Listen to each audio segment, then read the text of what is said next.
Bonjour à mes amis d'Afrique et des États-Unis. Aujourd'hui, je vais vous parler brièvement de la manière dont vous pouvez gérer vos exploitations de façon plus scientifique pour atteindre l'objectif souhaité de durabilité. Mon sujet porte sur les pratiques de labour scientifique. Premièrement, pourquoi pratiquons-nous le labour des sols? Nous le faisons évidemment pour trois raisons.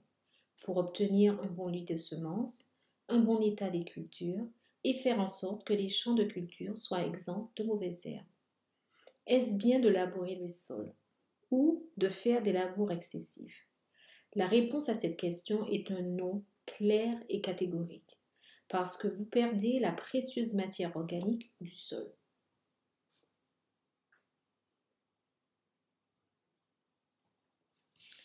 De plus, la surface du sol devient nue et meuble à la suite des opérations de labourage. Le sol est alors exposé aux forces érosives de l'eau et du vent. Le sol le plus fertile est perdu. De plus, nous rendons les sols compacts, nous réduisons l'aération du sol et le processus de dégradation des sols s'installe. Le sol retiré des champs finit par se retrouver sous forme de sédiments dans les ruisseaux, les rivières ou les lacs. Les sédiments s'accumulent dans les eaux de surface, ce qui réduit leur capacité de rétention d'eau. Certains éléments nutritifs des cultures et certains pesticides se fixent aux particules du sol et sont transportés et déposés dans les cours d'eau avec le sol. Le processus de dégradation des terres est lent et rarement visible. Et lorsque nous commençons à en voir les symptômes, il est trop tard. À ce moment-là, même les mauvaises herbes ne peuvent pas survivre sans même parler des cultures. C'est une scène courante dans la plupart des pays du Sahel et d'Afrique de l'Ouest. L'exemple classique est celui de l'assèchement du lac Tchad suite à des opérations intensives et à l'utilisation de l'eau. Ci-dessus, donc en dessous, vous pouvez voir la figure. Celle-ci montre clairement que le processus d'érosion du sol peut être freiné si nous conservons une couverture de résidus de culture à la surface du sol. Elle montre aussi clairement que l'eau du sol qui s'écoule du champ dépend du quantum de la couverture de résidus. La tendance est similaire en ce qui concerne la perte de sol. Les pratiques de labour de conservation réduisent l'érosion en protégeant la surface du sol et en permettant à l'eau de s'infiltrer au lieu de s'écouler. Sur cette photo, vous pouvez voir comment le coton est planté avec sur des rangées larges. Il n'y a pratiquement pas de couverture. Après une forte pluie, l'eau commence à s'écouler du champ. Cette flèche indique comment se forment les petites stries. Ces rigoles se transforment ensuite en larges ravines et le champ est devenu presque inutilisable. De nombreux investissements seront nécessaires pour remettre ces champs en culture. L'important est donc d'empêcher la formation de rigoles et d'arrêter l'érosion du sol. Cette photo a été prise lors d'une visite dans un des pays d'Afrique de l'Ouest. C'est la réalité dans la plupart des exploitations agricoles. Pouvons-nous laisser une telle situation perdurer? Le sol est vivant et en faisant le labour du sol, il inverse la couche supérieure fertile et biologique active du sol qui est alors enfouie dans les couches plus profondes. La respiration microbienne augmente, du dioxyde de carbone est libéré, ce qui suggère que les précieux carbones présents dans la matière organique du sol est perdu. Le labour brise les pores vivants dans le sol et, par conséquent, les pores présents dans le sol sont perdus. Cela brise les canaux de circulation des gaz et de l'eau dans le sol. C'est l'une des raisons pour lesquelles on observe une accumulation soudaine d'eau, même dans le cas de pluies de faible intensité. Les exsudats libérés sont également perdus. C'est le pain et le beurre des microbes du sol. De nombreux microbes. Maintenant comme nous l'avons vu dans les diapositives précédentes, l'érosion entraîne la perte de la couche arable et par conséquent une baisse de la productivité du sol et en fin de compte du rendement des cultures. La clé du maintien de la productivité du sol est la matière organique du sol qui peut être maintenue en ajoutant de la matière organique au sol et en réduisant les pertes. Les pertes peuvent être réduites grâce à quelques astuces de gestion simples comme la réduction des opérations de labour et le respect des principes fondamentaux de l'agriculture de conservation. L'agriculture de conservation, communément appelée AC, est un ensemble de pratiques reposant sur trois principes interdépendants qui visent essentiellement à maintenir la base de ressources du sol. Les trois principes sont les suivants: réduire le labour du sol, maintenir une certaine forme de couverture du sol et adopter une bonne rotation des cultures. Avant toute chose, il ne faut absolument pas brûler les résidus de culture. C'est une pratique courante, mais même si les résidus n'ont pas de potentiel alimentaire, les conserver sur le champ permet de restituer un peu de carbone au sol. Il existe différents types d'opérations de labour qui peuvent être considérées comme des systèmes de labour de conservation. La première est une étape extrême d'absence totale de perturbation des sols. C'est ce qu'on appelle le semi-direct. Cette option n'est peut-être pas envisageable pour les pays d'Afrique de l'Ouest en raison de l'énorme besoin en machines. Les autres options du labour de conservation sont le labour réduit du sol, le labour en bande ou en zone, c'est-à-dire le labour en bande étroite dans lesquelles la culture en bande étroite dans chacune de ces bandes, donc, la culture est semée. Le labour du sol en billon et le labour du sol sous paillis. J'en parlerai avec des photos dans mes prochaines diapositives.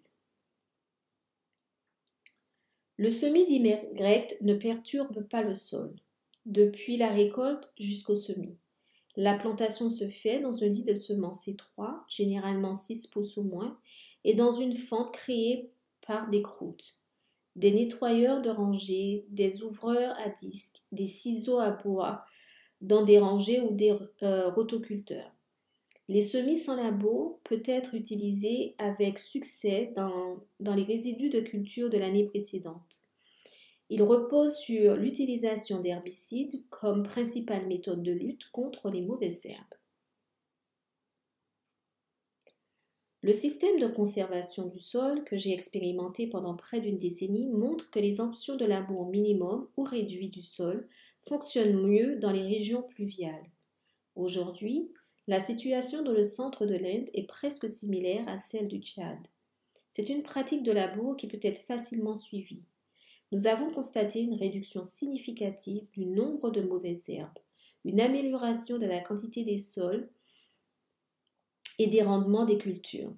Vous pouvez voir une amélioration de la qualité des sols et une amélioration des rendements des cultures. Vous pouvez voir les photos des deux champs contrastés, l'un avec un labour du sol conventionnel, malgré le nombre de cultures intercalaires, et l'autre avec un labour de sol minimal. Nous avons également obtenu des avantages en réduisant l'azote des engrais lorsque nous pratiquons une culture intercalaire entre les rangées de coton. J'en parlerai plus en détail dans mon prochain sujet.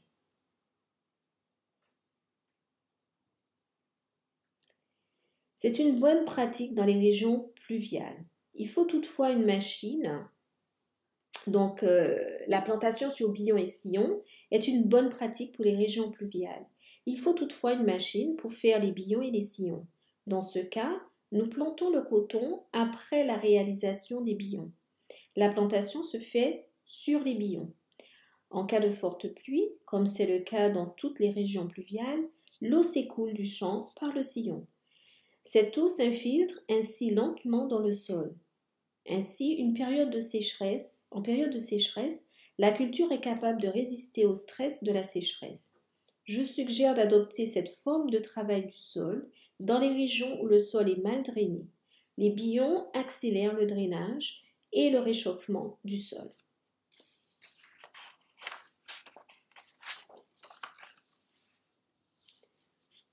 Comme je l'ai mentionné dans ma diapositive précédente, nous devons adopter la pratique qui convient le mieux aux conditions locales.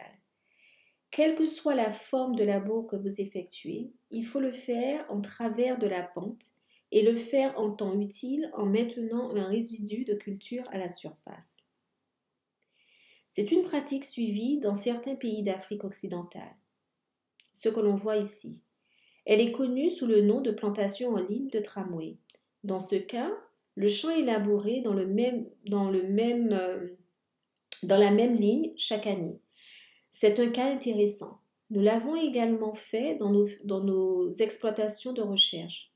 Le fait de suivre la plantation dans la même ligne entraîne une amélioration des propriétés physiques et chimiques du sol grâce à l'application ciblée de nutriments.